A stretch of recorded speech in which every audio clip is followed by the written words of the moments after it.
There we go. So, Aaron, fire. Here you have questions. So send me your first question and we'll have a think about it.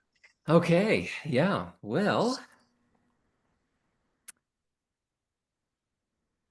something that I was curious about just in terms of Wittgenstein's overall philosophy, as I've been thinking about it, it seems to me that Wittgenstein's world is rather empty. Um, that the world, you have the entire collection of facts, and then I believe Wittgenstein said if you were to enumerate all the facts in the entire world, you would never come across a value. Mm.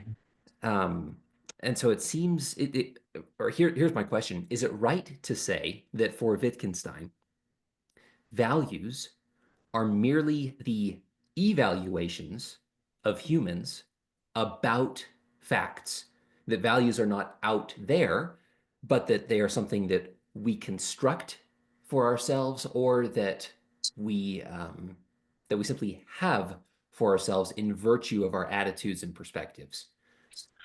Excellent point. So the answer I think is the simple answer is yes. And we are talking about here the early Wittgenstein. And so I'm going to say, on the one hand, there is the positivistic reading of Wittgenstein, which is not my preferred reading, even for the early Wittgenstein, as you probably guessed. But I'm not going to shy away from the fact that for some people, that's what they take away from Wittgenstein. Although you've landed on the perfect example of why I think Wittgenstein is critiquing that position, why he doesn't agree with those who think that the world is positivistic, i.e., just a totality of facts. Why? Because he makes that point that if you had all of the facts laid out in front of you, you would have nothing of value. And so he's clearly saying that there is more to the world than the totality of facts. Hi, hi, Eloise. Good to see you. Um, so Aaron's first question is: does Wittgenstein, particularly the early Wittgenstein, have a kind of overly factual way of looking at the world? Does he emit values from it? And Aaron rightly suggested that this actually that values come in through our attitudes, through our perspectives on the world. And definitely Wittgenstein would say that's where values and judgments come from. But interestingly, even that fact alone is quite interesting because that is a fact. So if I say something like Aaron has a particular temperament, Aaron thinks, Aaron is a happy man, Aaron is an unhappy man. If I make those sort of factual statements, they are factual statements. But what renders them a reality for Aaron is not what is factual for me. So there's a kind of third person perspective, first person perspective thing going on there as well.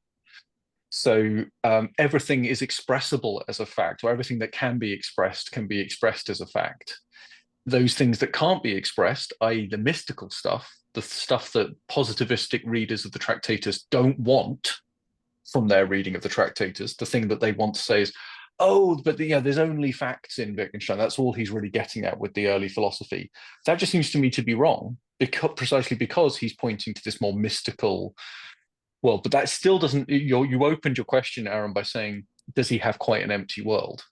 And I think maybe this is why I'm drawn to the later Wittgenstein, because the later Wittgenstein seems to come at the world full of its variety and wonder and surprise and unexpectedness, and speaking not of generalities like a single statement like the world is the totality of facts. Instead, it's for a large number of cases we can account for the world in terms of its facts.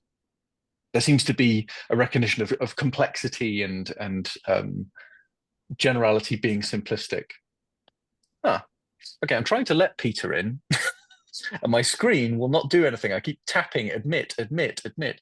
In fact, my whole screen has gone to sleep. Can everyone hear me? Yes, I can hear you. How odd. I can't do it. I can't manipulate my screen at all. This is very interesting. Let's try plugging in. I don't think that's it. Oh, okay. There, it's come to life. Okay, Peter's come back in now.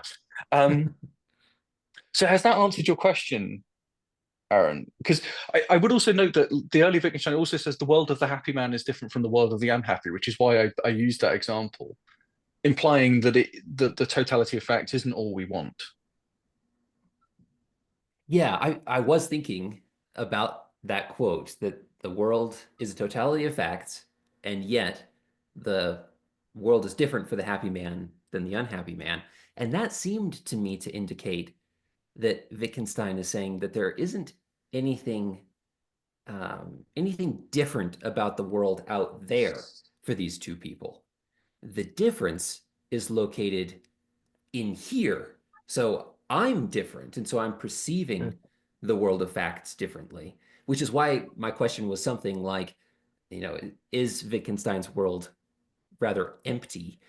Um, and then it's just that, and like you say, which I recognize, I was like, so I think Wittgenstein would say that it is a fact that Aaron values X, but I don't think he would be able to say X is valuable. And I guess maybe that was the distinction that I was circling. Yes. So, and again, one other thing that I want to tease out. So, one thing I was going to quickly do, by the way, the reason I'm tapping on my phone, I hope it doesn't, I may look rude, but I'm trying to get a photo of Wittgenstein's actual rooms at Hewell Court in Trinity College. The reason being, you say that his world is empty. His room was empty. He Hmm. had a deck chair and a small cabinet with some books in it. That's it. That's all he had. He lived an empty life, an empty existence, of just, conversations with people, yes, moving through life, yes, giving away his money, though, giving away his material wealth. There's a lot of this there's something stark about Wittgenstein's world, both in how he lived it and how he reflected it in his philosophy, certainly his early philosophy. Um, One thing that's always intrigued me, because you mentioned the big book of facts and you mentioned that you would find nothing of value in the world. There is something sort of powerful about this. So actually two things. So the first thing is something I gave a talk on Earth Day about, is the world just a commodity for us to use? And I'm obviously wanting to argue no, it's not. There is intrinsic value. But I reached the conclusion that we can't specify an intrinsic value because the minute we think, thinking becomes the enemy and we make it instrumental. We make it, this is valuable because it's beautiful to us, or it's valuable because I like it, or it's valuable because it keeps us alive, or it's valuable because. So we give a reason why, because thinking is the wrong tool for recognizing, or rather, not recognizing intrinsic value. So everything has intrinsic value, something ugly, something not, something beautiful. It doesn't matter. Just as one student of mine put it, it occupies space in the world, and that makes it beautiful. It makes it have intrinsic value. It has value irrespective of us. But the minute we start thinking about it, we make it anthropocentric. We make it about us. So this again speaks to the idea of it's our perspective that kind of imposes something upon it.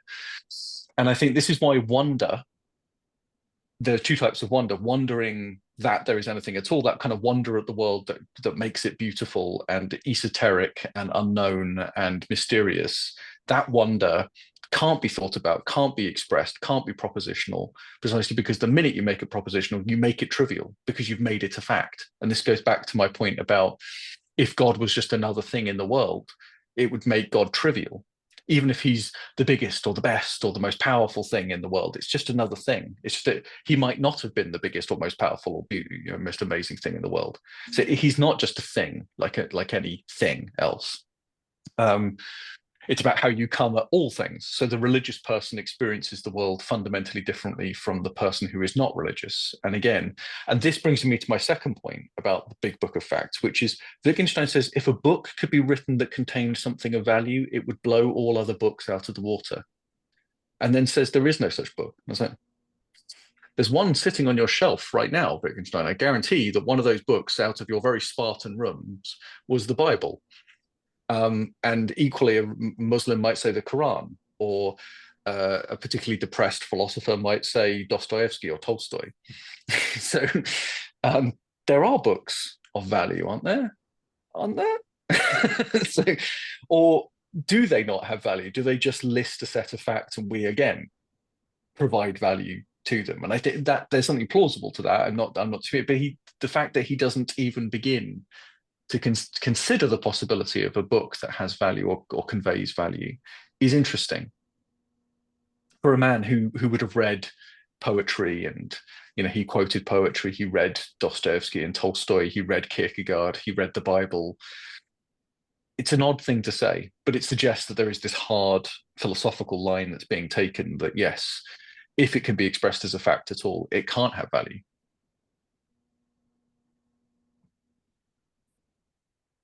And So again, just to put anyone who might be concerned about what I'm saying is for Wittgenstein, um, Aaron thinks murder is wrong, Alex thinks murder is wrong, Alois thinks murder is wrong, Peter thinks murder is wrong. We can all say that so and so, the whole of the UK thinks murder is wrong. Everyone in Africa thinks murder is wrong. Everyone in the world thinks murder is wrong. These can all be true statements or false statements, but the statement murder is wrong can't be made as a statement because it's not a statement of fact. You can't lift a rock and find murder is wrong. You can't test the hypothesis by breaking it, because again, that would be to cross the line that you're not supposed to cross. It's an absolute, so it can't be fact. It's just, some of my students are baffled by this because if I said the fact that poverty exists doesn't equals therefore we should stop poverty, because the fact that AirPods exist don't mean I should buy AirPods, right? Although Apple somehow magically does seem to make this happen, that when they make a product, everyone wants to buy it, but that doesn't have to follow at all. As if you can afford it anyway, but which I definitely can't anymore. But anyway, Brexit, thanks. Anyway, the point I'm making is, yes, the translations of facts into imperatives or into actions, you have to add something of value into the mix. And Hume makes the same point. Human beings are designed for eating meat. It doesn't follow human beings should eat meat. You'd have to add in a premise which includes a should, which is human beings should act according to their natures or according to their digestive systems. And that might be something you want to agree with, but his point is that most people omit that because they don't really want people to believe. Because again, I might then say, I feel rage, therefore I should kill. If I'm acting in accordance with my nature, shouldn't rage lead me to kill people? So I don't want to embrace that second premise and say it's true. So again, it's messy, but it is just I can tidy this all up, says the early Wittgenstein, by saying facts, values. If you're interested in someone who argues against this, by the way, McDowell has, in I think the 80s, wrote some papers about how certain facts just cannot be separated from value. Justice, the word justice, or judgment, or even diet. Diet speaks to a purpose, speaks to an intention, a need. Nutrition, these has positive words, whereas famine has negative words, never negative connotations. I think someone wants your attention. Wonderful. Yeah. So Aaron, any thoughts on that? Has that helped with any of the general thoughts about Wittgenstein's philosophy? Are you still, I mean, again, I get the point, I get the criticism as well, but is there a sense that Wittgenstein can't respond to that, or is there a sense that, oh, there's coherence here, there's consistency here, but there's still, it feels wrong? Is that? yeah, I wonder if Wittgenstein thinks that values are just something that are not reducible to facts in the way that he may think that God's existence is not reducible to existence, and that for Wittgenstein to try and cram something like values into the framework of facts is just to misunderstand the type of things that values are. So maybe that's There's something something of what I'm Kantian. missing. Yeah, there's something Kantian there, right? Because again, he makes this distinction between concepts and intuitions. And I don't ever, so an intuition is something I experience, I perceive something, or I hear something, or I feel something.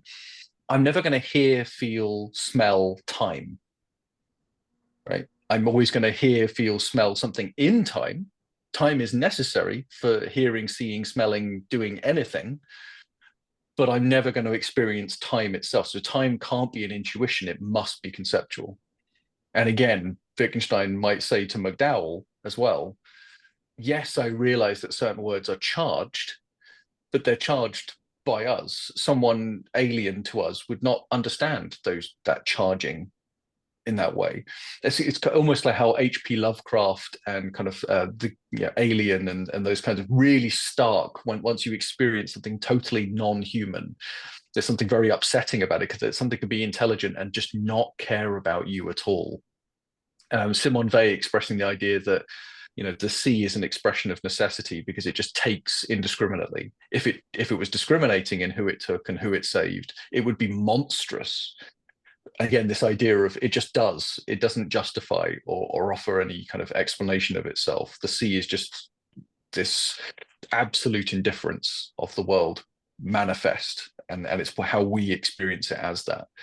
And so, yeah, space makes us feel that way.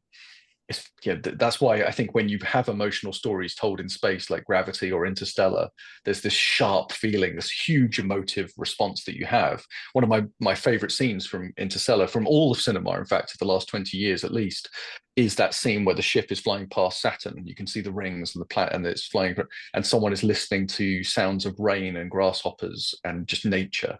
And so Earth thrown out into the cosmos, you've got the sounds of Earth, but you're seeing a ship just float through space, this cold, indifferent enormity that you can't even comprehend. That idea of just the stark indifference of the universe presented with something quite emotional and human and connected, it just hits you. And it's that stark difference. Again, Simone Weil talking about Christ's separation from God as well, in the same way, Father, why have you forsaken me? Because there's this gulf between them. Jesus reduced to this pure affliction, this pure sense of necessity. God, everything that is meaningful, value, right? So it's like there's no value in my death, and yet I am the most valuable person. That's, again, like the Interstellar thing, not to make a trite comparison between, again, blow other books out of the water. That's my point, right? It's called the good book. If I went up to anyone and said the book, depending on where I was in the world, the immediate thought of the book would be a religious scripture. And a Star Trek convention, the film, I suppose, might be Star Wars, but maybe I'm not making a very important point there. But yeah, the book still, it has that resonance, and it does seem to blow other books out of the water. So it's just odd. It's just very odd to me that nowhere does he make the point that there could be a book that is ethical. Or unethical, maybe. There are some pretty horrible books out there. None that I'm suggesting we destroy, but I am suggesting that maybe we wouldn't be so sad if they were. Good. Aaron, did you have any other questions? I do, yes. I'm just going to open it up then, actually, Aaron. I'll come back Yeah. to you for another question if we don't have any others. But Alois or Peter, did you want to come in with any questions of your own? Did you bring any questions with you? Okay, maybe I'll ask at the end of the lesson. Okay. We can just continue, yes. Okay, brilliant. Okay, I'll go back to Aaron then if Peter hasn't got another question. Peter, do you have a question?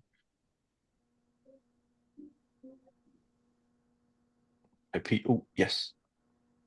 I have Peter, no question. Let's continue. Oh, okay, let's continue. Peter, no problem. We'll go to Aaron's next question. Then at the end, Alois, I'll come back to you, and then we'll end if we even if we're not quite the 2 hours in. Aaron, go ahead. Okay, so this one, I hope that it doesn't betray ignorance or lack of paying attention throughout the course. Wittgenstein names specifically religious attitudes. For example, wondering at the existence of the universe, feeling of perfect safety regardless of circumstances, feeling of wretchedness. I've been wondering what the criteria are for considering specifically these attitudes as religious and not others. So it seems like we have spoken about other attitudes that are scientistic. So what is it that makes some attitudes specifically religious as opposed to something else? You are definitely listening, Aaron. That's a very, very good question. So two potential answers immediately pop up that were talked about. One is they reference the absolute. So the perfect safety. It's not a relative safety. I'm not more safe because I feel God is with me. I'm perfectly safe, meaning terrible things are happening, and yet it's all okay. Likewise, wretchedness is not a relative bad. It's not like, oh, I've made a mistake, but it's fine, I'll correct it. This is put me beyond the pale. This has excluded me from something. There's a kind of sickness involved here, which, notice, if someone was talking about wrong actions from a kind of utilitarian point of view, it's not sickness, it's just harm. It's not optimal or something like that. We would talk always in kind of relative, this is a C grade paper versus an A grade paper, whereas a kind of wretched paper would be something like, I don't feel like I can work at all, or whatever I write isn't good enough, or that kind of thing. Sense of wretchedness. Simone Weil said she felt her physical manifestation, her body, was ill-equipped for the task set for her by her mind, as it were, by her. She said she ended her life as invisible as dead leaves, because she couldn't achieve what she was meant to achieve. And this was headaches that she had, but also frailty. I mean, like I said, she signed up for the Spanish Civil War, but burnt her foot in the first 2 weeks. Now, in a cooking fire, that was, and then had to go home. But I would have said she was the most remarkably energetic person in life, going down mines to teach miners, becoming a farmer, moving through life with this vivacity and energy. She was only 34 when she died, and yet she did more in her philosophical career than I ever did. She was the first woman, along with Simone de Beauvoir, to enter into the École Normale Supérieure. She had the most remarkable life with the most energy and all but she felt ill-equipped for the task, right? I'm not living up to the challenge. So there is that sense that I get that sense that that's what she's talking about, is wretched. Whereas by any other metric, if anyone else was to judge her, they would be saying, oh, you did great, you were amazing, you could have done better here, you could have done more here, but it was fine. Not just fine, it was great. Anyway, so there is the absolute. There's holding oneself to one ideal which is absolute. Maybe that's what it is, assessing the world's existence against nothing. Why is there anything as opposed to nothing? This is, again, speaking in absolutist terms, that science either does not or cannot engage in those kind of, because science will always, oh, Big Bang. That's not an answer to the question. That's not even a beginning of what exploded. Oh, I don't know. Exactly. Well, then stop. Just stop, because you're just going to keep. Even if you worked out what exploded, you'd only be providing the next answer to the next question, to the next answer, to the next question. That's all relative. I'm asking, why is there something, not nothing? Why did the last moment lead to this moment? As Descartes says, it's not the first moment of creation that matters. It's every moment of creation, which is every moment. Why is there something not? Why don't we just cease? Why doesn't it just go out of existence then? That's another question we could ask. And science will go, oh, well, there's momentum. No, again, I'm not interested in that. So it's that's where the stark contrast with the miraculous versus the scientific, and relative versus absolute. It's some matters are shades of grey, some matters are black and white, and when it's black and white, it's almost certainly in a kind of ethical or religious mode. It's not in a scientific mode. In science, everything's a shade of grey. It's 99.9% certain, 0.01% certain. It's never 0 or 100.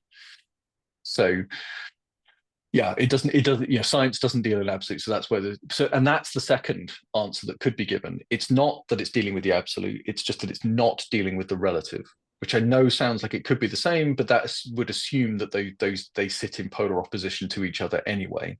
So we could answer the question without appealing to an absolute. We could just answer the question by saying it's not relative, as opposed to it is absolute.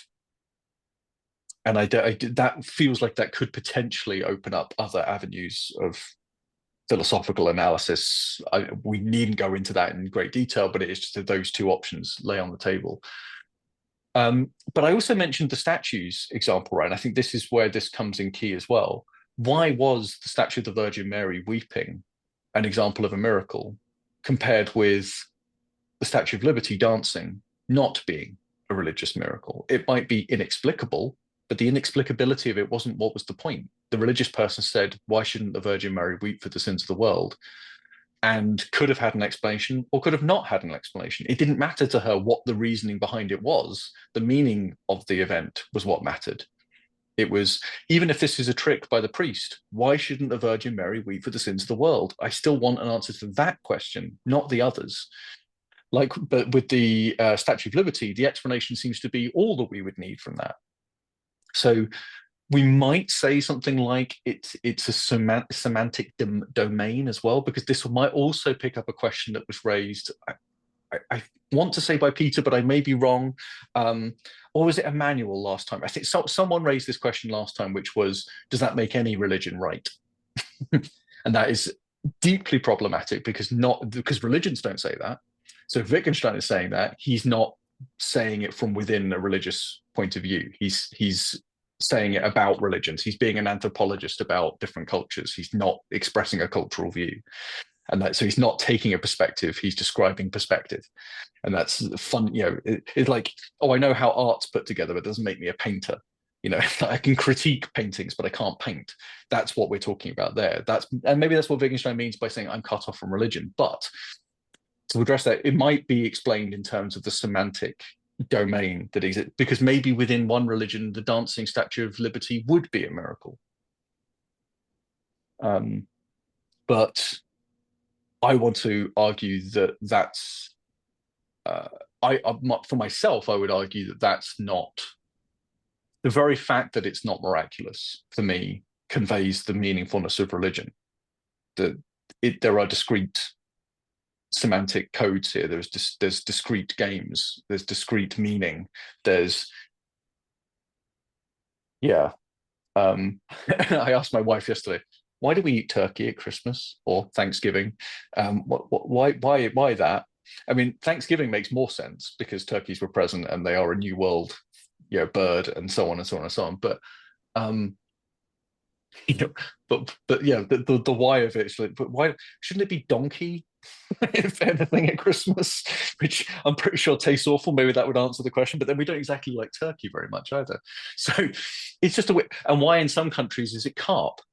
Right, in Eastern Europe, they get a carp, they put it in the bath for a week or so, so that it gets all the river water out of its system, so it's clean and tastes nicer.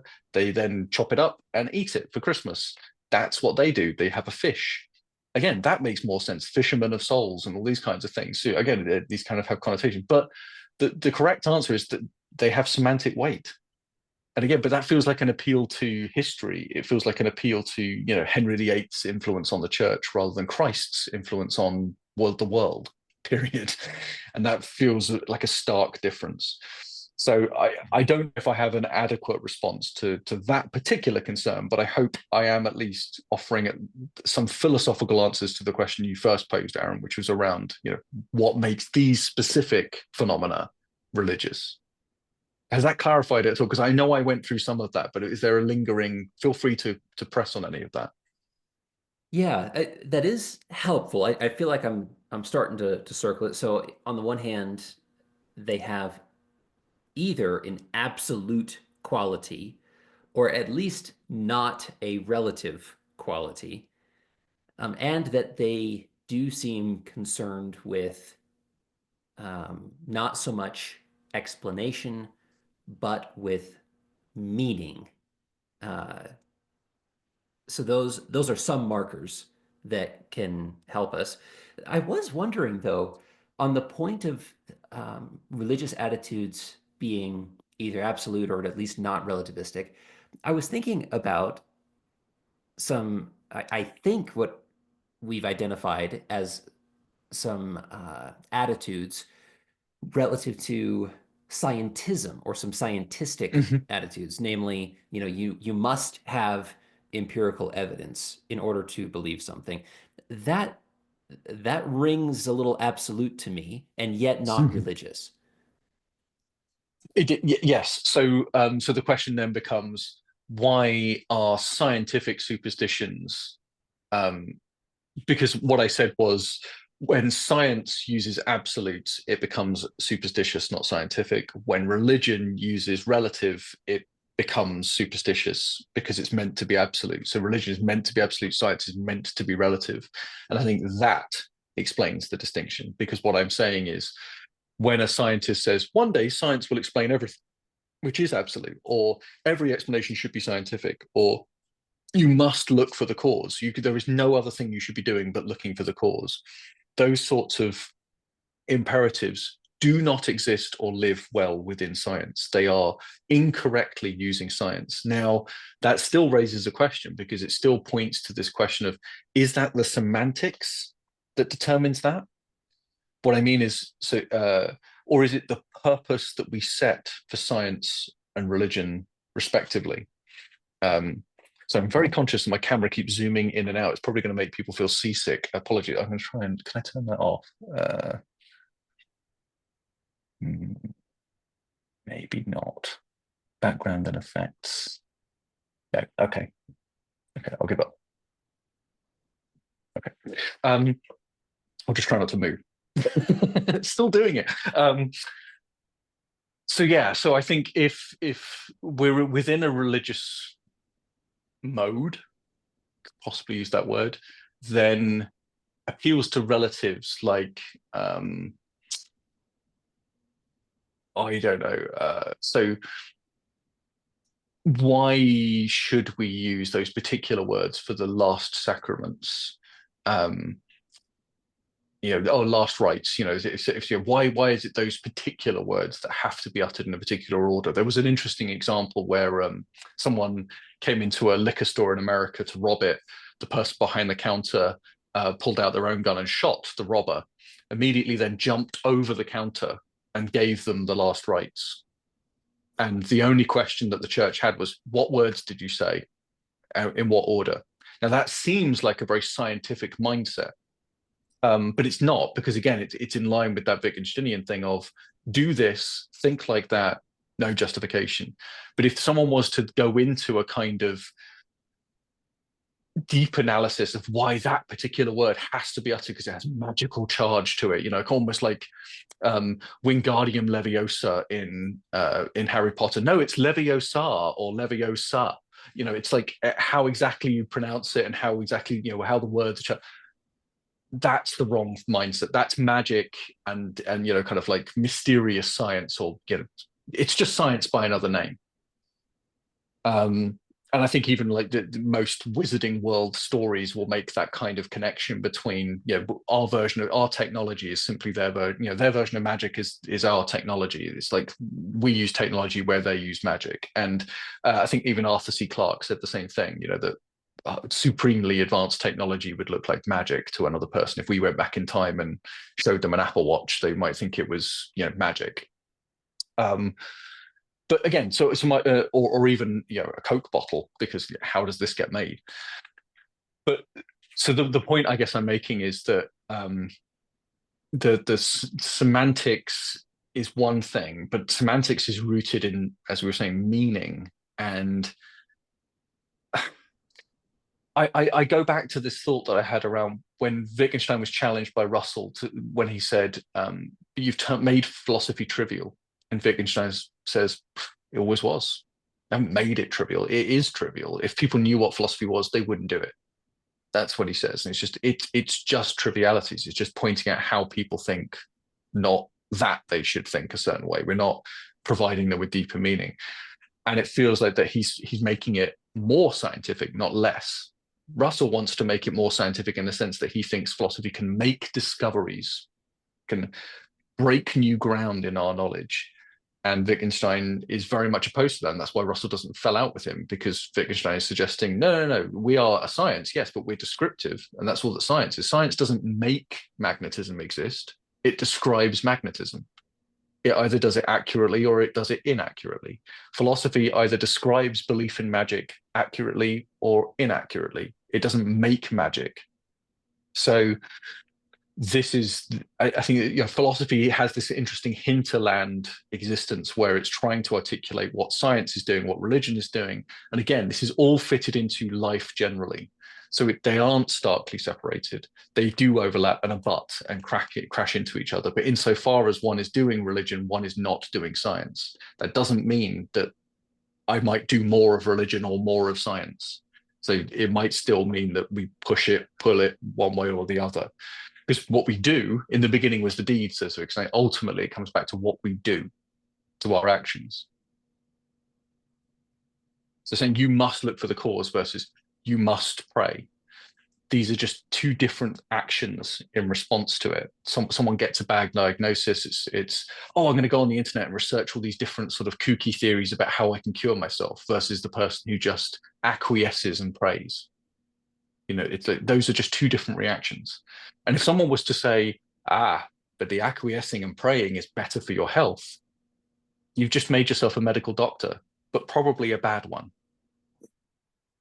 I mean, if for a good one, great. I mean, don't get me wrong. If praying is a good medicine, great. But so is Sudafed. Do you think Sudafed is particularly religiously significant? I don't.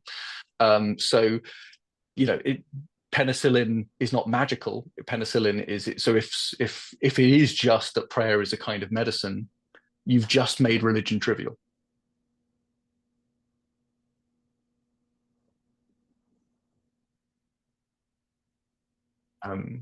I think it's that difficult thing of like trying to stand on both feet, trying to maintain your balance with the what's going on with Wittgenstein, sort of pulling this rug out from beneath everyone. Let's stop talking about existence. Let's stop talking about historical anecdotes. Let's just focus on what is purely religious. And that almost seems to just then say, well, but you've now robbed it of so much. Again, maybe getting back to your first question, Aaron, maybe you just made it a bit stark.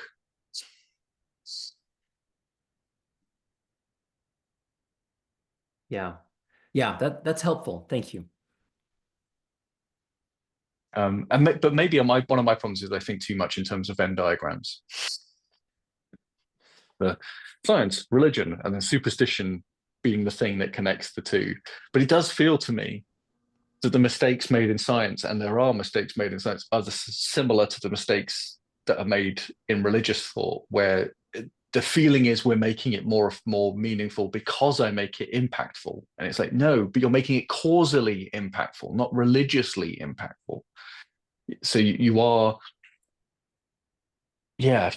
making it more causal and more trivial every time literally mundane. The word mundane, I think, coming from like mundus, of the world, right? You're making it much more worldly and much less eternal, much less high. You're bringing it all down to the ground, which is where science should live. And when people hold it up and put it on a pedestal and create gold statues of electrons or gold statues of scientists, this is fundamentally going wrong in science too, that you've made it into this mystical thing, which it was never mystical. It was mundane, and that was its strength. Likewise, religion's strength, its resonance, its power. Like I said, when I talk about this theology to people who are not religious, they find it incredibly compelling. Camus was converted by Simone Weil, or at least converted to the possibility of religion by Simone Weil. And again, maybe that's all it can do, is convert you to the possibility of, because it's an interesting idea, it's a beautiful idea, it's a powerful idea, but it's only ever an idea. And maybe that's its weakness as well. So maybe this is philosophy's flaw, and all we're doing is a kind of religion of philosophy, not the philosophy of religion.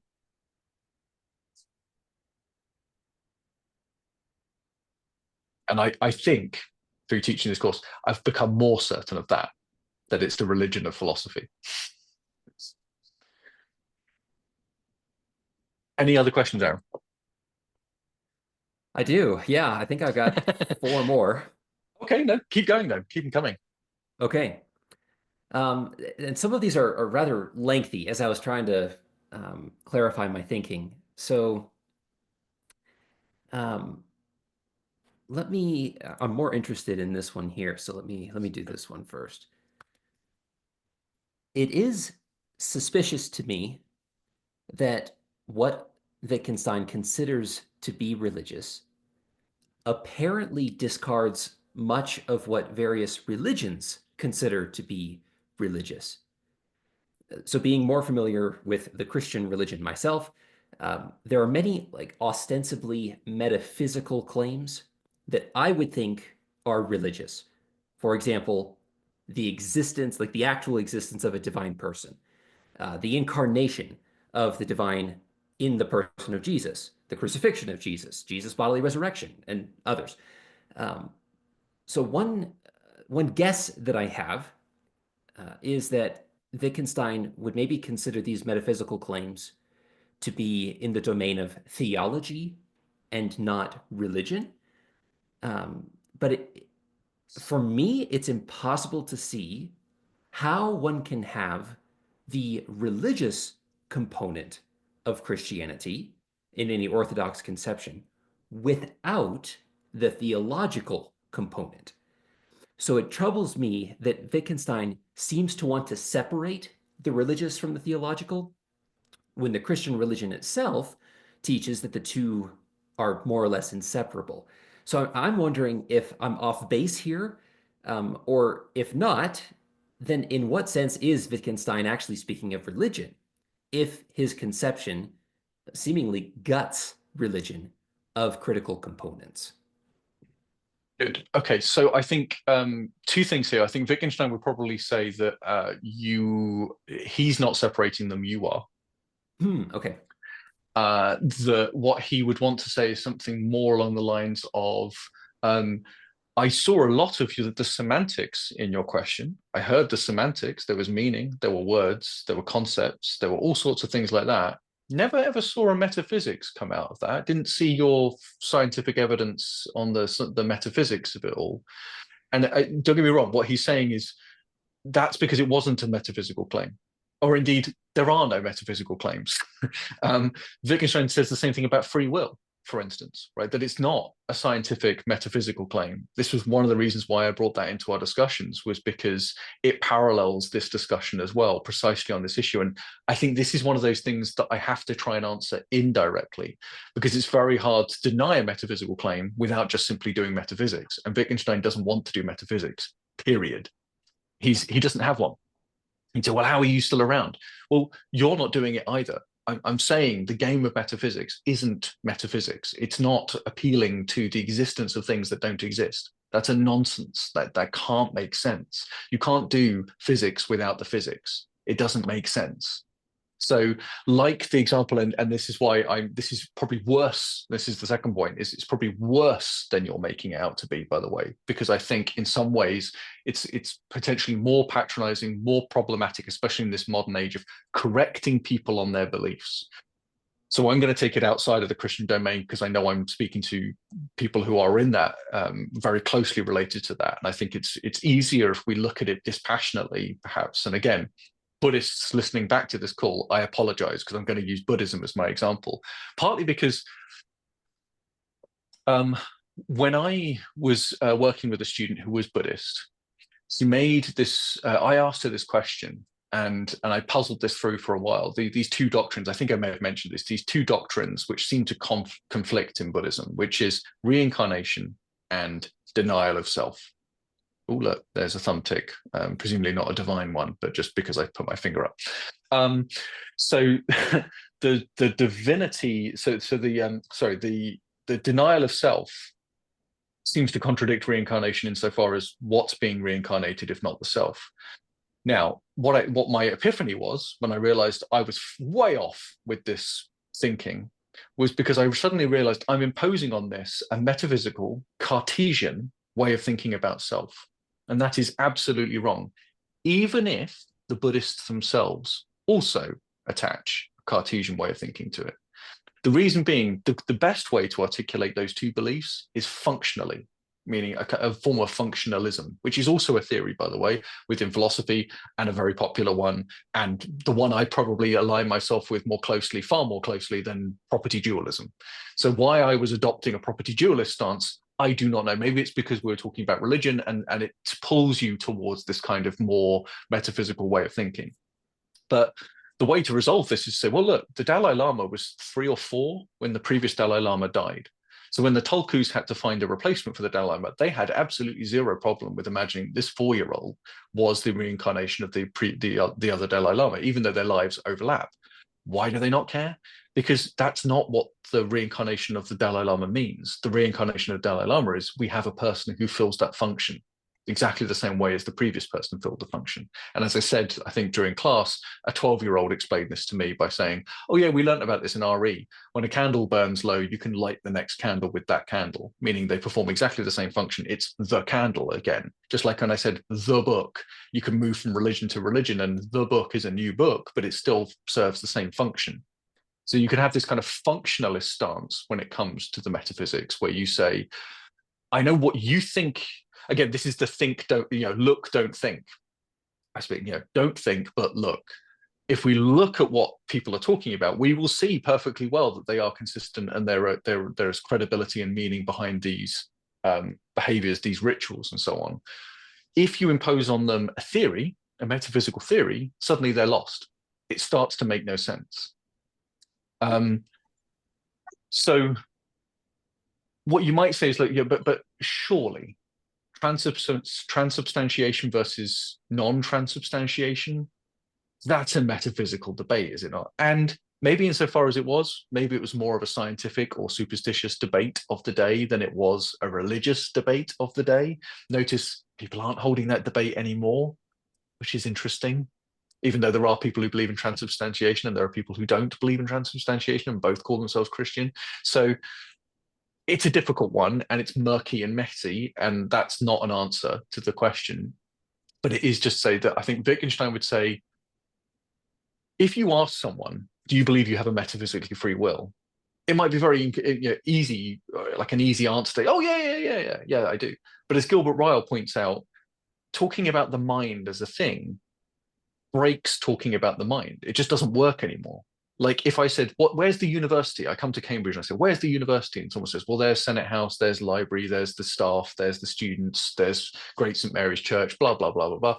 And so, no, but where's the university? I'm trying to find the university. Where's the thing that if I broke it, there would be no university left anymore? And you probably say, oh, it's the central server for the computer system. Maybe. No, let's not say that. Or you might say it's the chest funding. You empty the bank account and it's done. But the truth is, it's not that. It's a different category of description. And this is where Wittgenstein would probably, somewhat align himself. I think Ryle is somewhat off from Wittgenstein, but Wittgenstein would say something like, yes, this is, when we're talking about the religious, when we're talking about souls, for instance, a perfect example is, I'm not of the opinion that you have a soul. My attitude is towards a soul. But if I then say, do you think they have a soul? The inclination is to say yes, because the denial looks like you're saying, I shouldn't have the attitude. But it's like, no, the attitude is what matters, not the opinion. Opinions being statements about the world that are either true or false. Attitudes being that which determines what counts as true or false. So my attitude towards a soul is just something that is so certain, so grounded, so foundational, it can't possibly be true or false. Someone who didn't have that attitude couldn't possibly have a religious attitude either.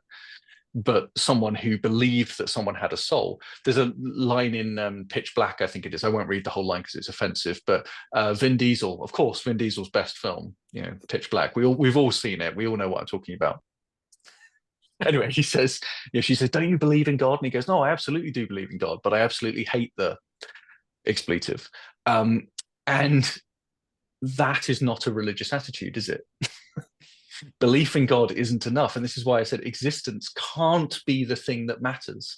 And again, we're very bad at spotting the more fundamental thing in a discussion. We think fundamental means the most sort of basic physical stuff that gives rise to all the other physical stuff that we want to talk about. The stuff, right? It's the stuff. It's got to be the most important stuff, the stuff. But it's not the most fundamental. The most fundamental thing is how you talk about stuff, period, or whether you're talking about stuff, period. It's the foundational thing is the attitudes you express, not the opinions that you hold. So the metaphysics kind of gets in the way and distracts us. We go down that avenue because we think there's got to be something that justifies my belief, as opposed to, and the same thing with history. But the truth is, attending to these attitudes is presumably what we really want to do, but it's very hard to attend to attitudes because I don't even know what it would be like to not have an attitude towards a soul when I have an attitude towards another human being. I don't know I can't hit a switch and just not express that attitude.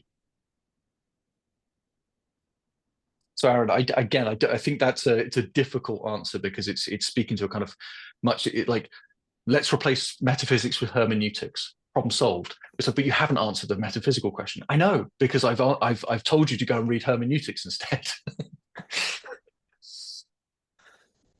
Yeah, that quote from Vin Diesel, it kind of reminds me of the opposite attitude expressed in the book of Job, where here Job has been suffering and enduring all of these things. And then at the end, God shows up and answers precisely zero of Job's questions and offers no justifications whatsoever. And yet, Job is now satisfied. And so perhaps maybe that's along the lines of uh, what's going on here is for to reduce God to a metaphysical fact that then you can do whatever you want with is just not what I don't know. It's just not what religion is. It's not what we. It's not what we mean when we're talking about God. Yeah. So that maybe okay. So this is helpful, I think, for me personally. So it seems totally. It seems to totally miss the mark, to be like a category error almost for someone to think that they are talking about God and also speak derogatorily of God. Like that breaks my brain. And so perhaps that's kind of what we're after here is, yeah, we are speaking of God. The way that we're using this word God does not admit does not admit of speaking derogatorily or dismissing or something like that. And so maybe that's an indication that the way that we're using this word God is not just reducible to a fact that you can have an opinion about one way or the other, that it's something different. Welcome, my fellow Wittgensteinian, because I made this exact point to a student recently. I said, and maybe I mentioned this during the class, although I'm not sure if I did, but Wittgenstein, who, we did quote the, I'm not a religious man, but I see every problem from a religious point of view. So not a religious man here is important as a precursor to what I'm about to say. But then he goes on to say, what inclines even me to believe that Christ was resurrected?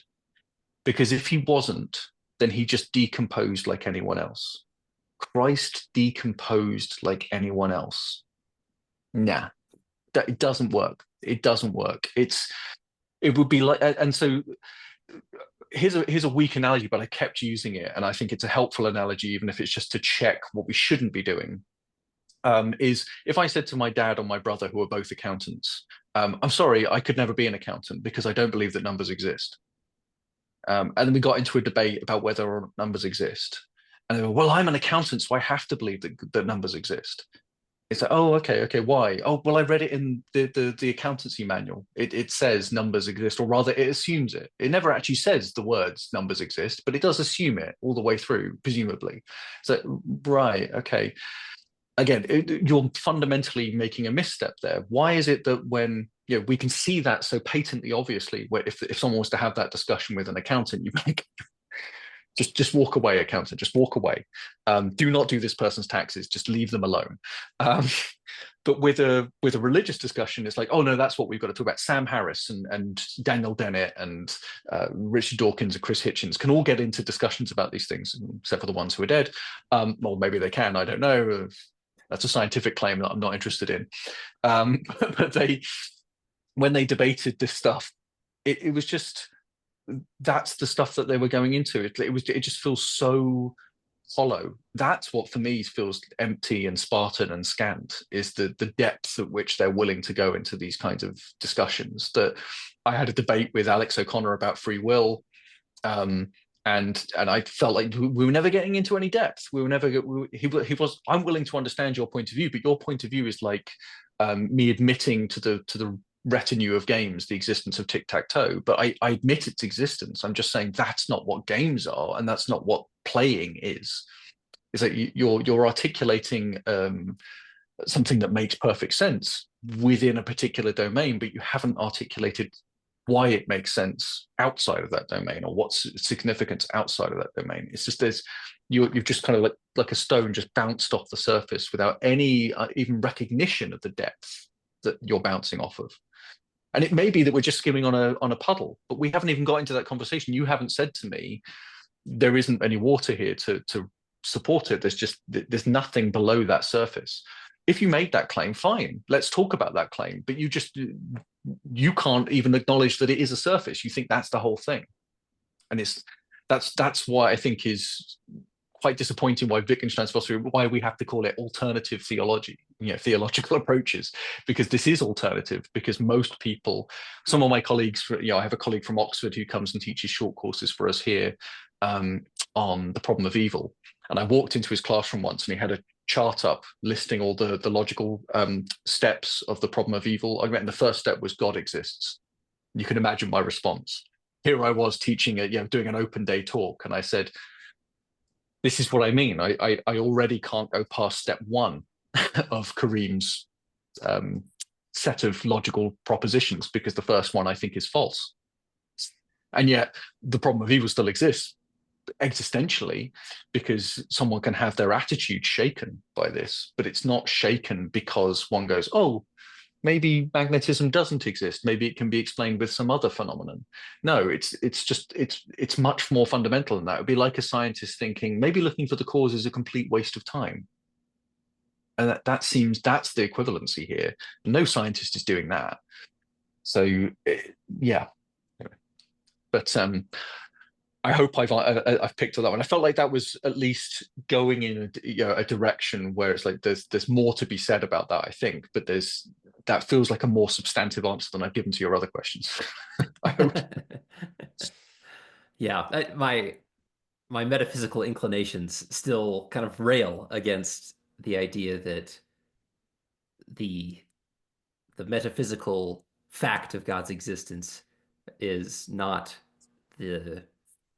that's not the important thing. I want to say, well, maybe it is that God's existence, that God is just that kind of being that that just is the most valuable and that does provide the fundamental grounds. And so God is he is a special kind of thing that means that value can now exist as a fact, and these things. But we can have an ontology of numbers, right? We can talk about numbers, but we wouldn't talk about their ontology as a question of existence. They don't exist in space and time. Likewise, we could say that God's existence is not about space or time, but we could still talk about their ontological nature. What is God? We can still ask that question. And maybe God equals being, in which case to ask whether God exists or doesn't exist is nonsense, because to ask, does existence exist? It's a nonsense. So maybe being is what we want to go for, not the best being or the greatest being, because that seems to then, again, still put God in contrast to other things. It's still, for instance, making God a kind of superhuman, super me. I can do certain things, I can do good, but I can't do perfect good, and I can't do all things. So God just does all it. No, that seems again to be relativizing God and making God more trivial by the comparison. Instead, it would just be, there's no comparison here. It's a non-comparison. When I first read Heidegger, when I was doing my master's, I was at Essex, it was a big thing. And I was like, I showed up my Wittgensteinian nature, because I said, I can't get my head around this concept of being, because I don't know what it's contrasted with. And by the way, no one gave me an answer. No one could actually specify the answer. But I later arrived at my answer, which was ironically the third word in the title, being and time. It's time, or rather becoming. What is the opposite of being? Not non-being, because it is not Wednesday, is how it is on a Monday, if that makes sense. So yeah, it is not raining is still how the world is, although never in Britain. So it is not is still an it is statement, whereas it will be or it has been, these are statements that avoid it is qualifiers. So that that's what non-being would be. It would be becoming or not yet, or it would be has been, or in the past. So time serves that function. And I had to arrive at that answer because Heideggerians don't worry about it. But Wittgenstein would worry about it, because he said, well, unless you can specify what being is not, you can't specify what being is. And equally, it's quite problematic to say what being is, because you're saying what is. And that's already, it's a circular definition, it's problematic. So it is still a problematic concept, but I could get my head around it eventually when I realized it was contrasted with that. That's an ontology, but notice no one says being exists. and even Heidegger doesn't really try to make use of the word exists. He's not really into that, because again, to say my phone exists, well, it also doesn't exist anymore because it was in the past, and it's also in the future, so it also doesn't exist. So existence is just this difficult concept that I think we far too readily make use of outside of philosophy classrooms, and then when we bring it into a philosophy classroom, it just breaks against the first rock it comes up against, which is either Heidegger or Wittgenstein or an other good philosopher. Yeah. So metaphysics generally is a subject that is wanting. Although interesting, there is a thing called anti-philosophy, which is technically should be called anti-metaphysics, because anti-philosophy is definitely philosophy, but it's not metaphysics. Although you could argue maybe it is, but it's a rejection of any attempts to think of science as metaphysics, and to philosophy as a science, and therefore as dealing in metaphysics as a science. And that goes back to my point about Russell and Wittgenstein's fundamental disagreement. Next question, Aaron, shoot. If that's okay. If you want to go back to that, that's no problem. Okay. No, that's great. Thank you. Okay, let's see here.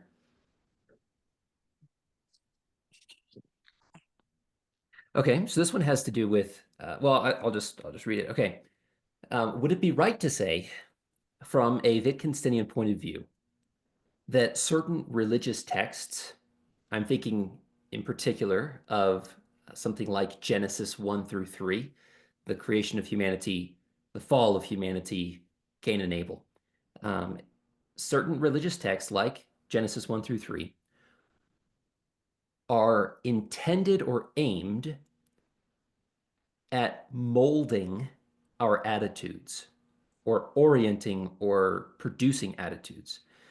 I think that the difference between, or I think of the difference between something like the Genesis account of humanity's creation and the ancient Babylonians' creation narrative, the Enuma Elish. So as just a bit of background, in Genesis, human beings are created in the image of God. They have this intrinsic worth. They are created for communion with God. They're created to subdue the earth. Whereas in the Babylonian text, humans are created by mixing the dust of the earth, but they mix it with the blood that's left over from some evil god's death for the purpose of doing the work that the gods didn't want to do themselves. So these two stories engender in me different attitudes toward other human beings and even toward ourselves and our place in the world. I wonder if when Wittgenstein says that he has the attitude that other people are souls, he is maybe indebted to his Christian heritage generally and to the Genesis creation account more specifically, and if these accounts function in terms of shaping these religious attitudes. Great question. So let me begin by saying, so I think the first question that we might have around this is Wittgenstein saying that these are stories or mere stories? Like, are they just mere metaphor? And Wittgenstein would say, no, they are not. They are not mere stories. They are stories. So too, by the way, is the Big Bang Theory.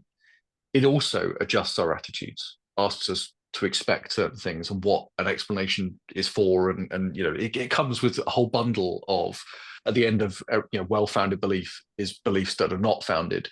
So all the non-founded, which is not to say false, it's just say they aren't rationally determined. All those attitudes, those foundational beliefs that we have that are so primitive, so basic, primitive in the sense of they aren't sophisticated, they don't arise out of a complex. So those rooted sort of bedrock beliefs that we have, that's how all of these things resonate, because they all have to come back to the foundation. Everything we do tracks back ultimately to this foundation of beliefs. I mean, when teaching creativity theory, we often talk about creation first. We go through a kind of historical account, not necessarily historical in the sense of universally historical, i.e. the history of the universe, although I suppose you could argue that we do that as well. But we're mainly looking at the history of history, as in first written accounts and so on. And it is interesting how many of these creation stories are very similar. Flux, chaos, water, all of these things resonate with that same idea. Land being produced, which is something either heavy and therefore in opposition to land, in opposition to the sea, or it's set in opposition to the air. What's it called? The Song Pyeon Bompori, I think it is the Korean creation myth, which is that there was a split, and then sort of heavy things fell to the ground and lighter things went up, and so you get this kind of stratification of the world. None of it, by the way, starts with nothing. Never heard a creation story that starts with the zip, with nothing, with emptiness, with vacuum, with nothing at all. Greek myths all start with chaos, and then order is imposed, and so on and so on and so on. And the idea of mixing the divine with the earthly, very common. The idea of making human beings from clay, for instance, or from dirt or soil. Again, all of this resonates. Our connection with animals as well. Again, animals often appear in these stories. One question, people say, "Oh, the snake in the garden." It wasn't a snake in the Garden of Eden; it was a serpent, and the serpent had arms and legs. And this is why it always frustrates me that when you see a snake coiled around a branch, this is not philosophy anymore, by the way. Sorry, this is now art criticism of children's books explaining the creation story. But anyway, don't show a snake; show a serpent with arms and legs, because it was punished by having its arms and legs removed. So it must have had arms and legs when it was talking to Adam and Eve. So there. Anyway. I'm wandering away from your question, Aaron, because I suspect I'm going to be ill-equipped to answer it. But those similarities, I think, are telling and suggest, and I do not want to appeal to psychology. That's the wrong thing to appeal to. It appeals to more like Jungian archetypes than to psychological cognitive stuff. So more like these stories resonate with a certain power. One thing we could ask is when were the stories told? So again, look, don't think. When are these stories told? And they may have served different functions. So Judaism being an oral tradition, these stories were spoken out loud in groups, so they were probably edited and revised. So the detail, I'm sorry to say, cannot matter. The detail cannot matter. I imagine that gets me in a lot of trouble with lots of Bible reading groups, but in those particular cases, especially Old Testament cases, the reading of the specific detail cannot matter, because they were oral traditions for thousands of years. Has anyone played Chinese Whispers for more than 3 rounds? Yeah. The whole meaning is changed. And then to write it in a completely new language 400 years after Christ is dead, it's just to imagine that it comes back to, and this is why I'm saying appeals to eternal significance, appeal to resonances around meaning. And again, this is not metaphor. This is like how metaphor works. It's more about the mechanisms of how metaphor and meaning operates. But to speak to answer your question about attitude, yes, I guess it is. I guess it's partly rooted, and again, I'm appealing to a kind of safety corner for myself here. Partly I'm going to appeal to this idea of indirect communication, because again, we talked about that, and it feels like a very safe way to understand what are parables doing, what are parables for, and they're fundamentally not doing the same thing as stories or just mere metaphor. They're metaphors or stories with a point. I did also ask this question, by the way, and again, I realize I'm now asking a question on top of your question to sort of move us away from the question that you originally asked. So I think the answer to your question is I don't know, Aaron, specifically on those sorts of things. Maybe Wittgenstein goes into it. I'm not aware of him going into that specifics about why, in particular around creation stories, and about those particular the differences between them. I can imagine a Wittgensteinian response to that, and I think I've given a hint at it anyway. But what was I going to say? So are parables uniquely religious? Again, that's another question I would ask. They do only seem to appear, or they proliferate in religion. I've got one example of a scientific parable, which is Douglas Adams' parable of the puddle. which is a puddle awakes to consciousness. I don't know if I mentioned this in the course, but yeah, okay. So, which is in Salmon of Doubt for those of you who want to read it. It's interesting, but it's got subtext, and even then, I wouldn't necessarily even call it a parable in that sense. But secular parables, again, a little bit like an evil, God as someone you can be derogatory about. Just the concept just seems wrong to me. And you could even argue that really what the parable of the puddle is doing is a kind of secular anti-religious story. Maybe Nietzsche is another good example of someone who's telling stories, the eternal return of the same. That is intended, all the stuff that's not said in there, all the stuff that it's doing to us, adjusting our attitudes, is to get us to stop thinking about more life and think about eternal life. Now, I would argue that early religious attitudes were that eternal life was more important than more life. But what do I know about that? And I may be wrong about that, but it seems to me to be that's where Nietzsche might coincide with what Wittgenstein's trying to say, and it would explain a little bit, perhaps, to me about why Nietzsche could be considered religious in this generic sense. But again, like the genealogy of morals feels overly scientific in Nietzsche, this attempt to explain where we get our morality from. And I think equally, I worry that going to a textual source where we get our attitudes around religion from, and saying that it's intended for that purpose, that's the other thing that I'm slightly questioning of. Same reason that people say, for instance, we invented language to fit a purpose. Like, nope, couldn't possibly happen that way, because if we had a purpose, we already had language. Because you couldn't have formed the thought without having language in which to form the thought. Hey, we need language. So no, language wasn't designed to fit a purpose. It arose.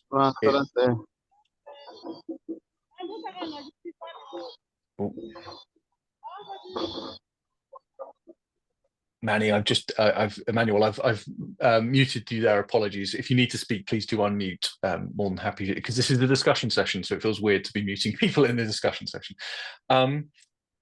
Yeah, sorry, poor answer. Apologies, Aaron. No, that's okay. I'm just curious how to integrate some of what Wittgenstein is saying into my own ways of thinking, and it just occurred to me that as I observe the differences between different creation accounts, that they engender distinctly different attitudes toward people and toward the world. And so I do like the distinction between the way that it functioned and what it was intended for. Certainly it may function in terms of shaping attitudes, but once again, the look don't think, that's a challenge for me. And so to try to just see it. Yeah. But the other thing to say about these stories is that they are, and I suppose I hinted at this, but they are distinctly cultural as well. So it may not be that they are setting different attitudes, or it may be different attitudes towards people that change certain elements of it. But the ultimately religious elements, the bits that we can refer to perhaps in this conceptual sense of religious, rather than in this particular sense of religious, maybe that's what are the similarities that I find, and the differences that you find are actually maybe more rooted in culture. Again, though, that feels like what I'm doing is I'm saying, hey, that thing you consider religion? Yeah, forget that. Focus on what I want you to think about as religion. And that already makes my hands sweaty and me feel uncomfortable. So I don't necessarily think we need to go that route. But it might be one way of saying it. It's like linguistically as well, we're prepared with different languages. In languages, we have different concepts that we can bring to bear. I was explaining to a student who finds it hard to write in English because he's from Hong Kong and his first language is Cantonese. And I said, I believe in Chinese, there are no, I think it's atylic verbs, which are verbs that are final. Like final in they have an end. So for instance, in English, you wouldn't say, I killed Aaron, and then I killed him again. Sorry, Aaron. But in Chinese, you could say that, because there's no end verb. There's no verb that's like, I ate my dinner, and then I ate it for more time, and then I continued, and I ate it again. It's like, no, that doesn't make it. It's like, I'm eating, and then I was eating, and then I was eating. Yes, that's fine. Or I was killing, and I was killing, and then I was killing. Or I was running, I was running. But I can't say I ran. So I can't like bring an end to a verb. and I think that often shows itself in some of the writing of the students from China. Anyway, so again, that might alter, for instance, creation. The world was created. No, that doesn't happen. Again, it would be a constant process. They might incline themselves more towards a kind of occasionalist view, which is that the universe is in constant state of creation, rather than the idea that it was created in an act, a singular act of glory, right? That just made the world out of nothing. Bow, there it is. As opposed to like a kind of occasionalist view, which is like God keeps turning the crank. God keeps the world in, sustains it and maintains it. So again, so like conceptual differences like that, you can tell a philosopher's eye automatically goes towards that. Whereas someone who has a more like social scientific, anthropological or historical background, again, I am a historian, so I understand where that's coming from, but might turn more towards the kind of literary sources and what was the purpose and intent behind what's being said here. And again, the point is the intent doesn't necessarily convey what is actually being done either. Again, if I ask someone, why are you praying? And they may have even formed cognitively the sentence, I am praying in order to change the world. And when I challenge them with but maybe could I suggest that actually what you're doing is you're expressing grief that the world is the way it is, they then say either, no, you're wrong, I'm doing it because I want to change the world, and if it doesn't change the world, it's pointless, in which case I say, okay, fine. Or they might say, no, you're right, actually, no, that probably is a better explanation of what I'm actually doing. Again, so it's up to them to assent or not assent, but it might be that you can surprise people with their own thinking. And I think if you go back in time, and we might be either surprised by what we actually see them doing with these stories, or it might be that they are surprised when we say, but maybe you're expressing this, and say, okay, no, that's probably what we do.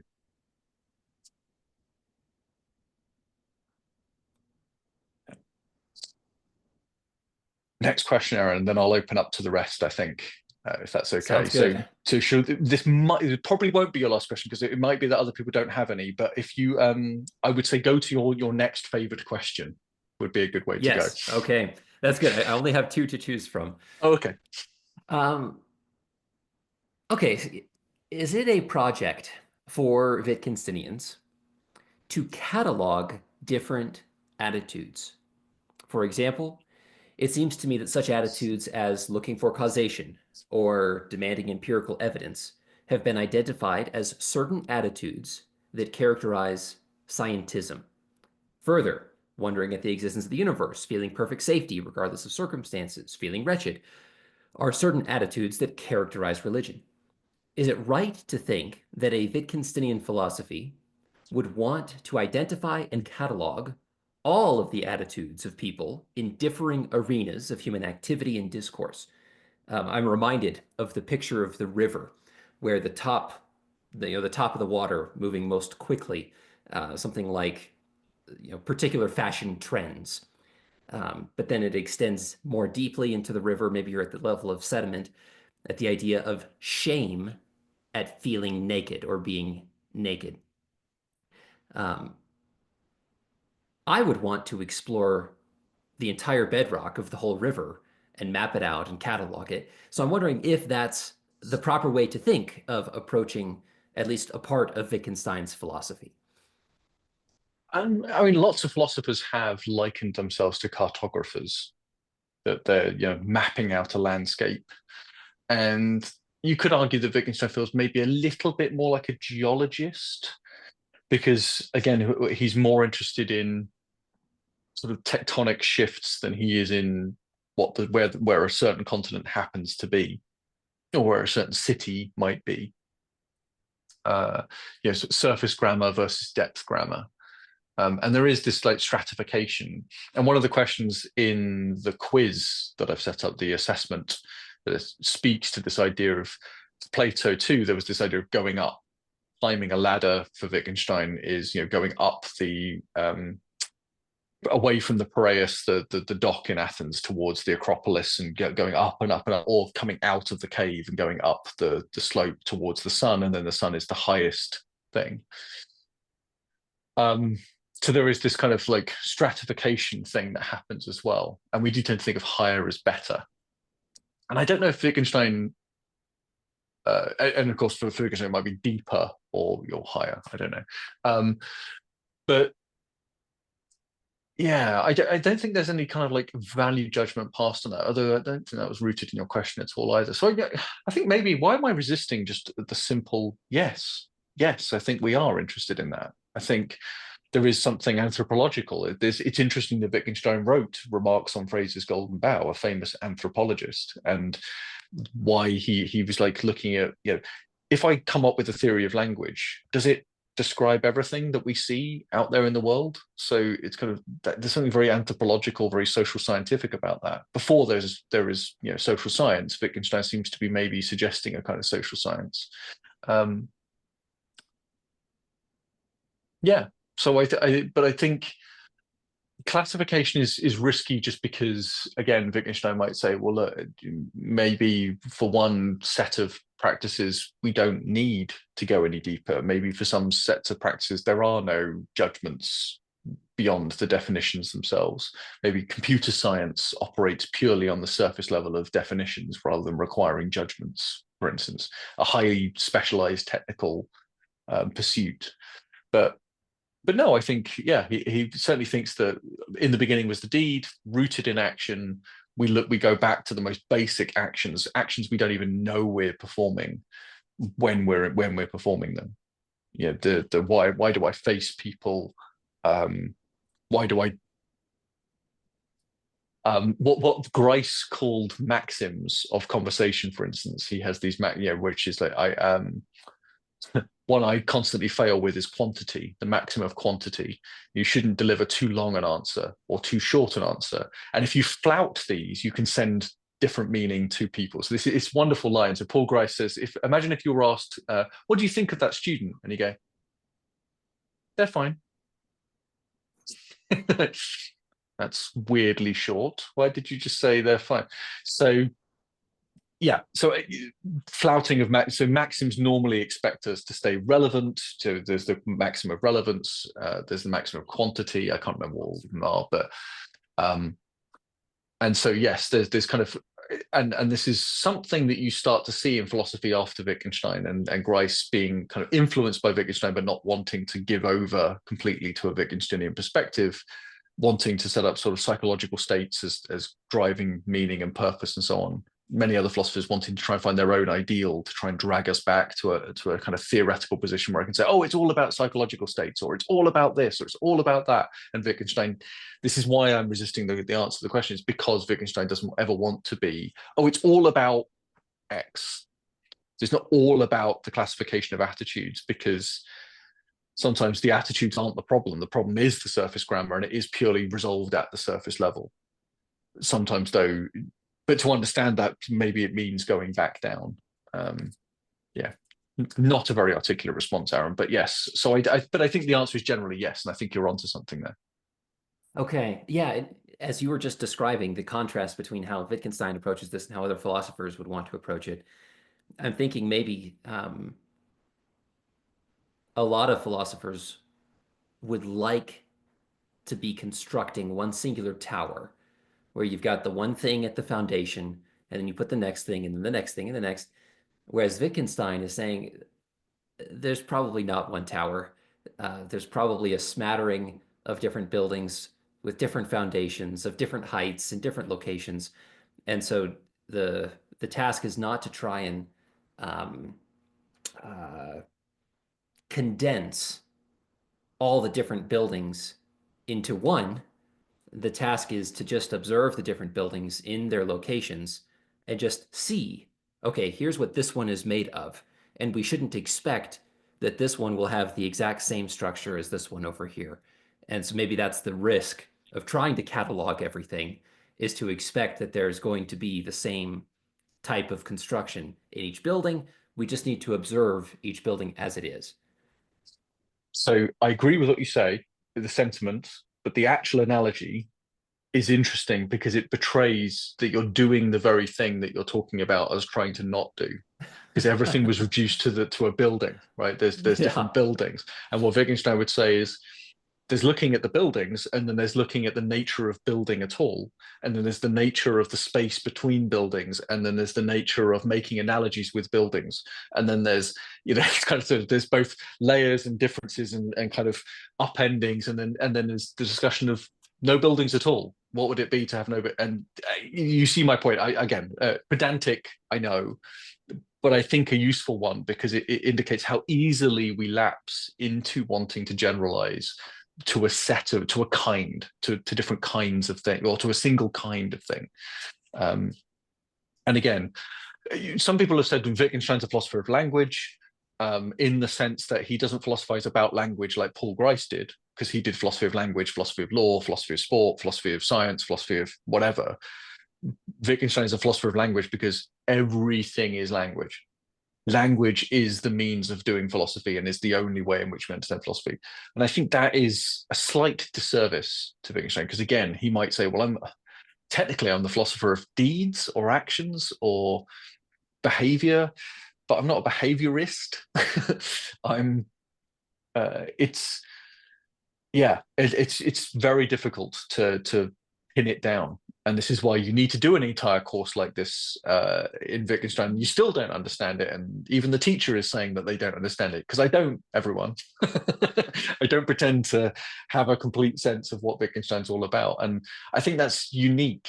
Like, some people ask me, how do I understand Kant? Well, synthetic a priori, you're done, move on. Kierkegaard, subjective, you're done, move on.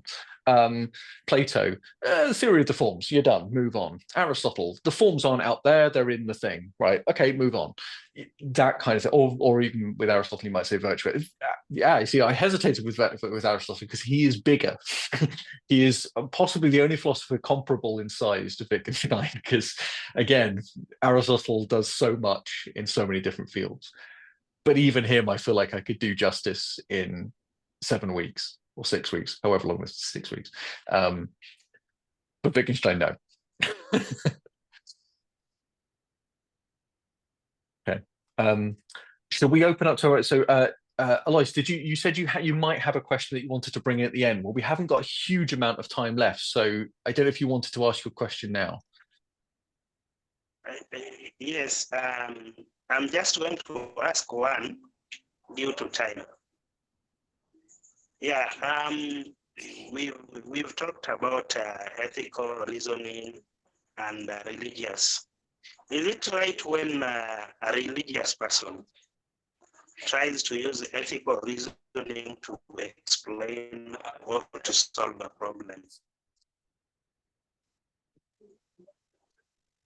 So, can I just clarify that? So, what you're saying is there a conflict, or is there a disagreement between the ethical and the religious approaches? Is that what you're saying? Okay, what I'm saying, can we use philosophical explanation to explain or to solve a religious question? Good. Okay. Oh, that's a really good question, actually. Simple answer, no. Well, I think we can. I think we can. I think, but I don't think solve is a difficult word. Solve for me is the problematic word there. I think philosophy provides a perspective on different problems such that it allows an escape. It enables us to see the familiar as strange and the strange as familiar. So if you bring a kind of engineering problem to philosophy, you can gain a new perspective on engineering. If you bring a medical problem to philosophy, you can gain a new perspective. I have to believe if you bring a religious problem to philosophy, you'll gain a new perspective on it. The question of whether it solves the problem or dissolves the problem or creates a new problem, those are all matters as well. They're all difficulties as well. So I think of the quote that I'm not sure if I included this in the course. I think I may have done, but Wittgenstein said, does philosophy make progress? Meaning, does it solve things? And Wittgenstein said, he uses the analogy of, if I scratch an itch, have I solved anything? Have I made any progress if I'm just scratching an itch that I have? And it feels to me that religious problems would be an itch that would perhaps be probably the most urgent to resolve. So I have to believe that philosophy scratches that itch. But whether it solves it, whether that itch can come back. So, for instance, Wittgenstein's Tractatus opens with, doesn't it? Like, either I've solved all the problems of philosophy, or I've shown that there were never really problems and there's nothing really valuable about solving them at all. And I wonder if something could be said here about if the problems were solved, like an ethical problem, if it was solved, you'd probably be showing that it was never really a problem to begin with. If you solve a religious problem, you're probably showing that it was never really a problem to begin with. I think what philosophy is useful for, Alois, is clarifying the nature of the problem itself. Because I think some religious problems are not really religious problems. I think some religious problems are sociological, cultural, psychological, literary, historical, scientific. There's all sorts of things that get bundled in with these. What makes a problem religious is precisely the need to recognize why it's more problematic than you think. Going back to Aaron's point about the book of Job, what's the religious response to that? The way to respond to that religiously is to see that it's a bigger problem. It's a greater problem than we imagined. Likewise, the problem of death is not solved by saying, "Oh, well, I've got I'm going to go to heaven, so that's solved."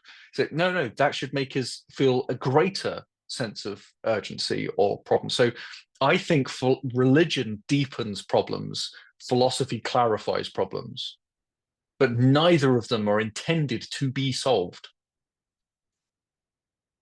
Yeah, they have to be responded to, but they don't have to be solved. And I think also Kierkegaard could be quite useful here. And again, maybe my alternative theologies series. I need to do Kierkegaard at some point. I want to do Simone Weil next. I think, if only to balance out male female, but also just because I think Simone Weil is hugely underregarded. So I would also like to talk more about Simone Weil. But Kierkegaard's particularly interesting because he does talk about these three spheres of existence: the aesthetic, worrying about pleasure and beauty and art and evaluative concerns that are beyond, they're below the ethical. And then he talks about an ethical sphere of life where we're faced with ethical challenges of holding ourselves to something higher and important and true. And then he talks about the religious sphere. And he thinks you have to move your way through these three spheres, ultimately arriving at the religious sphere. And the religious sphere is where you're dealing with paradoxes. And this is why I'm suggesting, Alois, that I think the ethical is also about not resolving, but rather responding to problems. The religious is about engaging with paradoxes, with things that are literally impossible, but that's fine. And it's about living that paradox. It's about being Abraham, willing to sacrifice Isaac, not because you don't love your son, but because you do. What's that? Right? It's the impossibility of the act. Religion allows us to perform miracles in our daily lives. That's what I think is being got out there. And again, that's not a solution to a metaphysical problem like I was talking about with Aaron. It's a response to something so much more intensely deep and more intensely intimate than a problem that philosophy would deal with. So I hope philosophy can't solve religious problems, not least because it would ruin religion and it would imply that the religious problem was more trivial than actually we thought it was. So yeah, I hope it doesn't solve them. And I'm last thought on this. Socrates was often accused of leaving people in what the Greeks called aporia, which is a sense of, it literally means I don't know where to go. Right? And some of you might feel like that at the end of this course. So, thanks so much for all this learning, Alex, but I feel like I haven't gained anything because I don't know what to think about any of this stuff. I don't know where to turn. I don't know what to do after this. Good.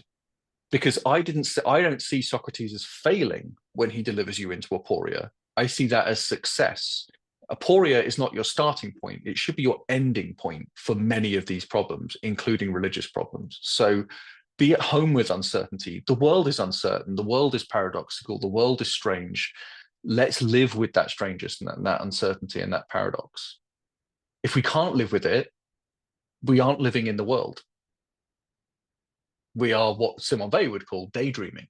We're wanting the world to make sense so that we can package it, seal it off, protect it, resolve it. The world isn't, life isn't meant to be resolved. Wittgenstein said, I don't know why we're here, but I'm pretty sure it's not to enjoy ourselves. I would also add to that, I don't know why we're here, but I'm pretty sure it's not to get the answers to the questions.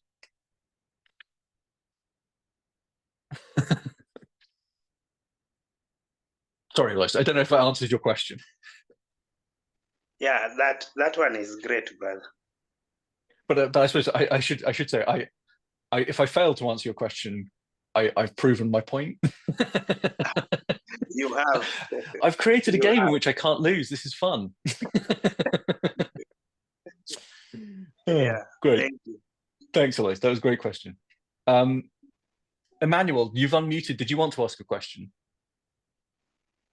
Yeah, I just I can say I wanted to ask a question, but I'm still on that issue of saying that as religious or as religion, there are different types of religions.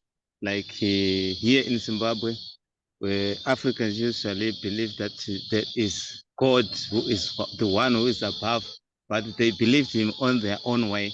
And different people, they believe that there is God, but they believe on their own way.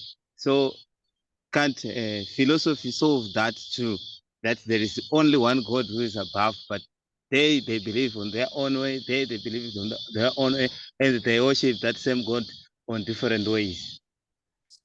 Good. So, Emmanuel, this was a great question when you asked it before, and I did touch upon it earlier, by the way, but you weren't yet with us. So, you might want to go back in the recording as well. When the recording gets shared, go back and have a look at some of the stuff we talked about, because we did touch on this. But I'm going to try and replicate it and try and do it justice now. And it was around. I think I made the point that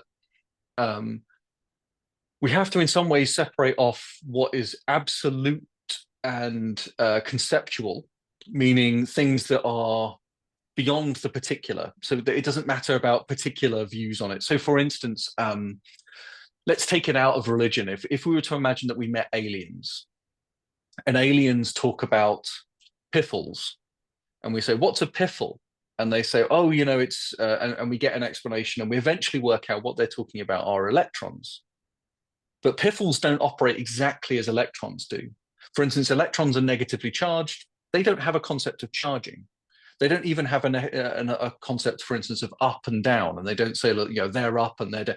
But basically, we work out that their system hangs together and describes roughly what we're describing. Or, they're right about the world and we're right about the world, but we come at it with very different modes of explanation. Maybe they don't even talk about subatomic particles the way we talk about subatomic particles, right? We talk about protons and neutrons and electrons. Again, none of this needs to be, if you've never studied physics, by the way, I did, and I regret it because I didn't do very well studying physics. But the point is that they might have a way of manipulating physical material that requires a fundamentally different understanding of it. But would we say it's false? We would say, well, no, because they're still operating in a world that is our world. And so they might come at it from a fundamentally different critical perspective, but the world is still our world. And maybe only because we can understand what they describe. We can be inducted into their understanding of the world, and they can be inducted into ours. And maybe that's all that we would need to say that this is a meaningful way of talking. Now, that already creates a problem, that last bit I said, because it's very unlikely that a Christian's going to go, oh, well, if I studied Buddhism enough, I'd probably just agree with Buddhism. I have had students say this, by the way, oh, I only believe that such and such is wrong, or only believe in a certain particular viewpoint because I'm British. To which I respond, no, the only thing you do because you're British is eat fish and chips, because there's literally no other reason to do that than because you're British. That's obviously a terrible joke. I apologize. But what I mean is, you don't think that such and such is wrong because you're British. You think such and such is wrong because it harms people. And they go, oh, yeah, that is why. It's like, well, shock horror. How funny that I could work that out. So in some ways, we want to try and maybe say, look, it's messy. And the philosophy, insofar as it talks about the things that are common across religions, is trying to satisfy everyone. But that also means that it's true to everyone, right? That, for instance, a Christian hearing these philosophical viewpoints can say, that relates to my religion. And a Buddhist can say, oh, that relates to my religion. But the way in which it relates might be different. So it might be that the philosophy, like the subatomic particles, by the way, I don't approve of this particular viewpoint myself, but the idea that the logic of it might be something like it's logic itself. Logic is a kind of stratification, a kind of like a truth like subatomic particles that exists somewhere out there. It's like this, like when we were talking about numbers, right? They don't exist as stuff, but they have a reality. And maybe philosophy is holding all religions to the same account and saying, big tick here, big tick here, big tick here. Well, some of these religions look a little bit spurious. Let's put a cross against that one. I'm not suggesting Scientology, definitely not, because I don't want anyone coming after me. But someone might imagine, some fool might suggest Scientology is not really a religion at all because it was made up by a science fiction writer. Someone might say that. I'm not saying that, but someone might say that. You get my point that we might say, well, some of these don't even rise to the level of a religion. And insofar as we can say that, then we are presumably talking conceptually about religions. Like, scripture is scripture. Scripture is not novels. It's not fiction. Scripture is not textbooks. So scripture has a type that we can recognize, similar to what Aaron was saying. It's like Wittgensteinians might look at the attitudes that typify particular behaviors. Well, I can look at the certain traits that certain books might have that would render them scripture as opposed to textbook or fiction. So where I might put it in a library, for instance, I can work that out nonetheless. But that doesn't mean I believe in any of the religions that I'm placing within the section called religious scripture. But I can still know that it is religious scripture and put it in there. But to believe it is something else. And again, this is difficult, and all I will say is let's talk about what it's not. It is not personal preference. It is not, oh, I prefer cheesy crisps to salt and vinegar crisps, therefore I'm going to have cheese flavored. It's not that, because that would imply that you had a kind of open platter in front of you for a start, which I would argue probably is not the case. It's not a surprise to me that many people's religions are the same as their parents, for instance, right? Not always. I'm not saying it's always the case, but it is often the case. And it might be because, therefore, that let's imagine that you got your crisps from your parents. You might say, well, I like the crisps that they like. Well, yeah, that's not a surprise because they're the only ones available in your household. You might say it's like, but that's just not the case. That's just not how it operates.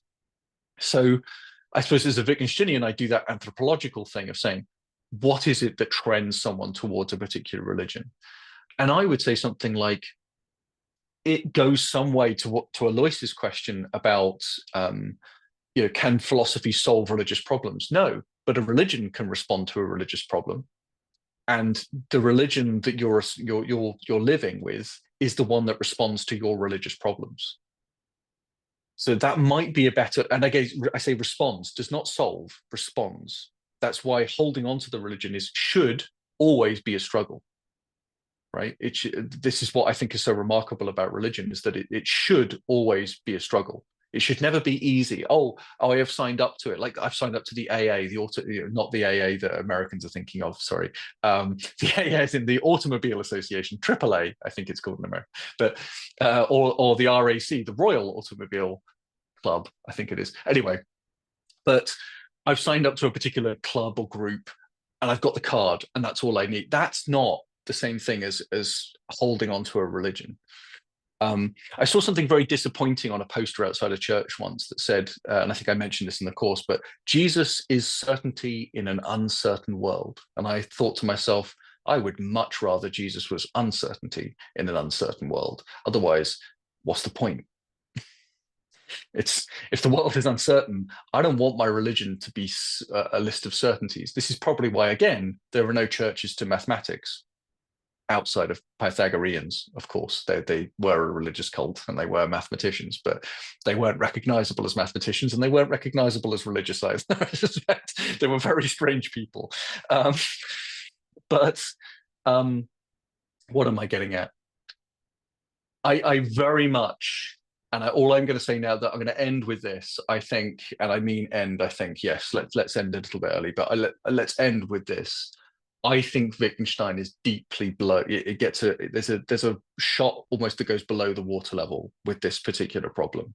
That if Wittgenstein is seen as defending all religions, he can't possibly be describing a philosophy of religion that religious people themselves who do subscribe to a single religion and struggle to maintain a single faith would possibly recognize as, oh, that's my faith. And this might also explain why Wittgenstein said, I am not a religious man, but I see every problem from a religious point of view. And I can see the merits and values of religions. And I can even say which ones I think are trivial, like that weird person who might suggest that the Scientologists have a trivial religion, or prosperity gospel as a particularly trite or shallow form of Christianity. We can dispense with certain forms of this. We can look at them and say, that's ugly, or that's trivial, or that's trite. When I was talking about the problem of evil, the idea of trying to justify evil just seems to throw appeals to what people might agree with. Again, trying to offer certainty in an uncertain world, you are ill-equipped to be responding to my religious problems, as Alois was saying. I have genuine problems, religious problems, and you are not serving me by trying to offer me up something which does not respond at the same level at which those problems exist. I want to, this is why I say that I think there is deep, deep, valuable truth and meaning in what Wittgenstein is describing as religious, and what other philosophers as well, Simone Weil, Spinoza, Kierkegaard, Schopenhauer, Nietzsche as well, they are describing things that I think are profoundly religious, and for me, give great meaning and value to my existence, and or at least promise it, even if I can't yet feel it. I can feel a promise of something. I can see the possibility of religion. And I think that therefore there's something to attend to there. But if people don't find that it resonates with their own faith, I say you win. I say that's fine. That means that this just doesn't hold the same meaning for you as it does for me. And what more is there to say after that point?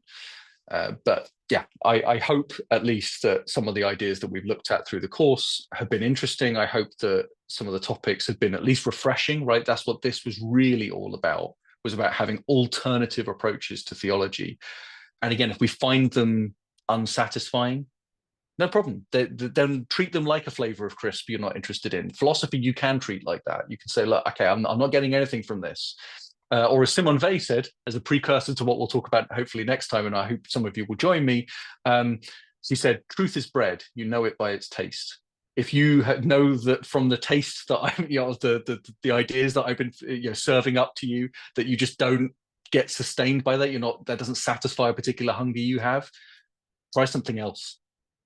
Go to a different restaurant, a la carte. It's up to you to try and find something that perhaps is more satisfying. Maybe you've already found it, in which case I envy you, because I feel like I'm constantly eating and never getting any satisfaction from some of these ideas. But some of them linger, some of them stay with me. Maybe it's indigestion. I don't know. I should stop with that analogy now. But thank you all, especially for coming to this final session, because I really enjoyed this session. I'm glad we got a full 2 hours out of the discussion, so I'm really, really glad. Thank you for all of your questions. They're all really, really interesting. Keep thinking up questions, keep attending to things, and maybe read a little bit of Wittgenstein. Maybe not now, maybe in 10 years, 20 years, who knows? But come back to Wittgenstein, I hope, and say, oh, I remember I took a course on that. That's interesting. But yeah, if you get nothing more from the course than that, then I think we've done something special still. Brilliant. Any final comments before we finish? Wonderful. Then I'll let you all go. Thank you again so much. And I hope to see you again in another Harbinger course or another time. Or if you're coming to Cambridge at any point, please tell me. And I'll be keen to have a coffee with you and have a chat. Very good. Yeah, thank you so much for teaching the course. It's certainly been interesting. I do wonder if the people that are currently here, or if you have a way of giving the link to that quiz to... You're absolutely right. Thank you. Thank you. That's great, Aaron. Yes. So here is the quiz I was referring to earlier. Again, I'm going to get this shared by Spencer to everyone. So those of you watching back on the recording, this will go out to everyone. But those of you in the call, if you want to do the quiz, it's a bit of fun. There's no prize. There's no punishment. It's just a fun opportunity to answer some of the questions related to the course. I've even thrown in a few trick questions to try and trip you up. I imagine most of you will find your way around those trip ups, but yeah, enjoy it anyway. And hopefully, maybe do it, actually, even if you don't do it now, if you do it in a week's time, it's a really good way of cementing your memory and helping you to remember some of these things. But given that we did this over a weekly session, actually, to be honest, if you did it now, it would be quite good because it would remind you of things that we covered over the last 6 weeks. Thanks, everyone. Take care. Okay. Thanks, Thank you. Thanks, Kata. Thank you so much for the lesson. It's my pleasure. Bye.